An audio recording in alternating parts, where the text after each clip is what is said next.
অবশেষে নিজের মাকে দেখতে পেয়ে গেল ওম। সম্পূর্ণ জানতে ভিডিওটিতে একটি লাইক করে প্রথম থেকেই দেখতে থাকো। হ্যালো বন্ধুরা, টলিউড স্টুডিও পাড়া চ্যানেলে তোমাদেরকে স্বাগত। গল্পের শুরুতেই দেখা যায় ওম, মল্লারবাবু আর শ্রাবণ তিনজন মিলে কথা বলতে থাকে। মল্লারবাবু ওম আর শ্রাবণকে গুন্ডাদের হাত থেকে বাঁচিয়েছে। তখনই শ্রাবণ বলে, অনেক ধন্যবাদ, আপনি যদি সঠিক সময় না আসতেন তাহলে অনেক বড় বিপদই হতে পারত।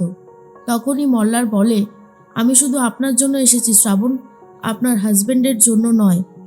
আপনার হাজব্যান্ড অনেক বড় বড় কথা বলেছিল, আপনাকে নাকি নিজেই রক্ষা করতে পারবে। তার নমুনা তো নিজের চোখের সামনেই দেখলাম। 4 জন হোক বা 400 জন, ওমকার ঘোষের ক্ষতি কেউ করতে পারবে না। তখনই ওমকার ঘোষ বলে, মল্লারবাবু আপনি কিন্তু আমাকে অপমান করছেন। এরপর মল্লারবাবু বলে, আমি আপনাকে কোনো রকমভাবে অপমান করেছি বলে আমার অন্তত মনে হচ্ছে না। যেটা ঠিক বলেছি সেটা একদমই ঠিক। শ্রাবণকে বাঁচানোর জন্যই আমি এখানে এসেছি। আপনি হাজব্যান্ড হয়ে যেই দায়িত্ব পালন করতে পারেননি, আমি বাইরের লোক হয়ে সেই দায়িত্ব পালন করলাম। কথাটা শোনার পরই শ্রাবণ প্রতিবাদ করে আর বলে, না না মল্লারবাবু, আপনার ভুল হয়েছে। আমার হাজব্যান্ড আমাকে বাঁচিয়েছিল। আমি গাড়ি থেকে বেরিয়ে আসছিলাম ওনাকে বাঁচাতে, আর তখনই আপনি চলে এসেছেন মাঝখানে।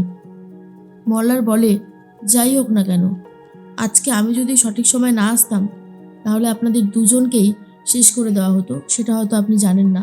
যাই হোক, পরবর্তী সময় আবার দেখা হবে, আজ তাহলে আসি। এরপরেই ওম বলে, শুনুন মল্লারবাবু, শ্রাবণের সাথে আপনার ঠিক কী সম্পর্ক আমি জানি না, তবে একটা কথা জেনে রাখবেন, আপনি কিন্তু হাজব্যান্ড ওয়াইফের মাঝখানে ঢুকে পড়েছেন, যেটা আপনার মোটেই উচিত না।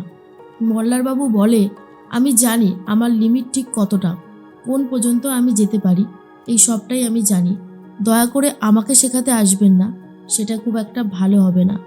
এরপরেই ওম চলে যায় নিজের গাড়িতে। শ্রাবণও বলে, আসছি মল্লারবাবু। এরপর শ্রাবণ গাড়িতে উঠে বাড়ির দিকে রওনা দেয়। মল্লার বলে, আমি তোমাদেরকে কিচ্ছু হতে দেব না, সমস্ত রকম প্রোটেকশন আমি দেব। এর মধ্যেই ওম আর শ্রাবণ বাড়িতে চলে যায়।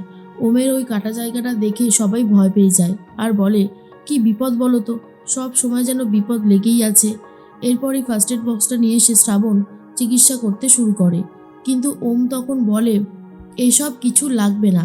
আমি কি বলেছি আমাকে চিকিৎসা করে দাও? বলি তো নি, তাহলে তুমি আগ বাড়িয়ে এসে কেন চিকিৎসা করতে চাইছো শ্রাবণ? শ্রাবণ বলে, মিস্টার ঘোষ, জায়গাটা অনেকটা কেটে গেছে, আপনি এইভাবে ইগনোর করলে তো হবে না।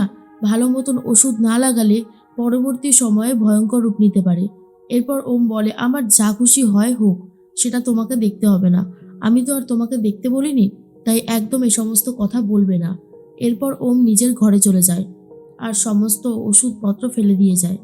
এর মধ্যেই শ্রাবণ বলে, মিস্টার ঘোষের এত রাগ কেন, কিসের জন্য, আমি সেটাই বুঝতে পারছি না। এরপর রোহিণী মনে মনে ভাবতে থাকে, নতুন মা তো জেলে রয়েছে, কিন্তু অভি তো আর জেলে নেই, এ সমস্ত অভিরই প্ল্যান হতে পারে। তখনই বৌদিভাইকে বলে, বৌদিভাই বলছিলাম, আমার কথাটা একটু মন দিয়ে শোনো। নতুন মা তো জেলে রয়েছে ঠিকই, কিন্তু সে তো বাইরে বাইরে ঘুরছে। আমার মনে হয় অভি তোমার কোনো ক্ষতি করার জন্য উঠে পড়ে লেগেছে। হ্যাঁ, অভি ছাড়া এটা আর কেউ করতে পারে না। তখনই শ্রাবণেরও এটাই মনে হয়।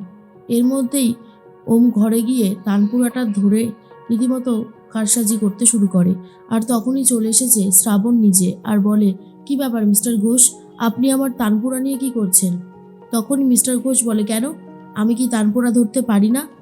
আচ্ছা শ্রাবণ, মনে পড়ে যখন আমার গার্লফ্রেন্ডরা এই বাড়িতে এসেছিল তখন তুমি তাদেরকে ঝাঁটা দিয়ে বার করেছিলে, তাহলে আমি তোমার তানপুরাটা ধরতে পারবো না কেন? এরপর শ্রাবণ বলে, মিস্টার ঘোষ, আমার মনে হয় অভি অভি এ সমস্ত কিছু করছে। নতুন মা জেলে রয়েছে ঠিকই, কিন্তু অভি তো বাইরে রয়েছে, অভির এসব প্ল্যান করছে আমাদেরকে মারার। হ্যাঁ মিস্টার ঘোষ, আমার কিন্তু এখন এটাই মনে হচ্ছে। তখনই ওম বলে, তাই তোমার মনে হওয়া মানেই কি সেটা ঠিক? আজকে মল্লারবাবু, আমার তো মনে হয় উনি এই সমস্ত করেছে, ইচ্ছে করে তোমার কাছে ভালো হওয়ার নাটক করছে। মল্লারবাবু আমাদেরকে বাঁচাতে আসেনি, এসেছিল আসলে ফাঁসাতে, তাই জন্যই দেখলে না ওনার ওরকম অ্যাটিটিউড। কথাটা শোনার পরেই তখনই শ্রাবণ বলে, আপনার কিন্তু কোথাও ভুল হচ্ছে। মল্লার বাবু আমাদেরকে কেন মারতে চাইবে? আমরা কি অন্যায় করেছি? তখনই ওম বলে, তুমি তো কোনো অন্যায় করনি, করেছি আমি।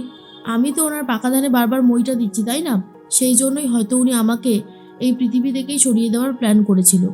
তানপুরাটা বাজাতে বাজাতে একটা তার কেটে দেয়, আর অন্যদিকে ঠিক সেই মুহূর্তে বসুধার হাতও কেটে গেছে, আর ওরও তানপুরার একটা তার ছিঁড়ে যায়। আর এটা দেখার পর মল্লার বলে, ছিঁড়ে গেল মা? তখন বসুধা বলে, ছিঁড়ে তো সেই কবেই গেছে রে মল্লার। মল্লার বলে, মা আমাকে একটা কথা বলবে? আচ্ছা, কেউ কারোর জীবন দিয়ে অন্য কারোর জীবন বাঁচাতে পারে?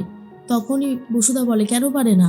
অবশ্যই পারে। কেউ যদি কাউকে গভীরভাবে ভালোবেসে থাকে, তাহলে তাকে বাঁচানোর জন্য সে নিজের জীবনও দিতে পারে। একদমই তাই। এরপর মল্লার বলে, তুমি বুঝি বাবাকে এতটাই ভালোবাসতে, তাই না? এরপর তখন বসুধা বলে, কি ব্যাপার বলতো মল্লার, হঠাৎ করে তুই এই সমস্ত কথা বলছিস? মল্লার তখন বলে, না, বলতে ইচ্ছে হলো তাই বললাম। আর এর মধ্যেই দেখা যায় শ্রাবণ বলে, মিস্টার ঘোষ, আপনি কিন্তু মল্লার বাবুকে নিয়ে একটু বেশি বাড়াবাড়ি করছেন। মল্লার বাবু কিন্তু অতটাও খারাপ মানুষ নয়। তখনই দেখা যায় যে শ্রাবণকে ফোন করছে মল্লার বাবু, আর তখনই ফোনটা ধরে শ্রাবণ স্পিকারে দেয়। মল্লার বাবু বলে, শ্রাবণ, কাল কিন্তু অ্যালবামের প্রথম গান রেকর্ডিং, মনে আছে তো?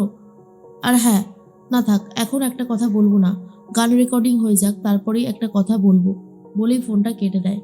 এরপরে ওম বলে, কি এত কথা আছে তোমার সাথে ওনার? বলো, কি এমন কথা আছে? তখনই শ্রাবণ বলে, আমার সাথে ওনার যাই কথা থাকুক না কেন, সেটা আপনি জেনে কি করবেন?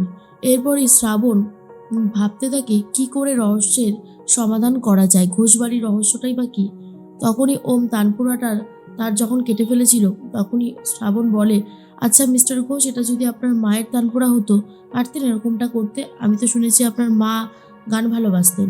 তখনই ওম বলে, সরি শ্রাবণ। এরপর যখনই তানপুরাটা শ্রাবণের হাতে তুলে দেবে, ইচ্ছে করে নিচে ফেলে দেয়, আর বলে, তোমার গানের স্বপ্ন আমি পূরণ হতে দেব না, কোনোভাবেই না। না তুমি হতে পারবে এই বাড়ির যোগ্য বউ, না তুমি গান গাইতে পারবে। শ্রাবণ তানপুরাটা দেখে খুব কষ্ট পায় আর বলে, একটা তানপুরা ভেঙে দিলে আপনি আমার সুর নষ্ট করতে পারবেন না মিস্টার ঘোষ।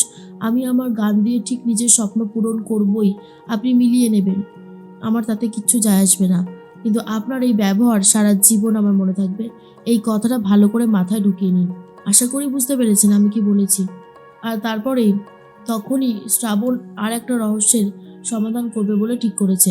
এরপর শ্রাবণ তো ঘরে চলে যায়, আর অন্যদিকে দেখা যায় সকাল হতেই বাজারে চলে গেছিল ওম।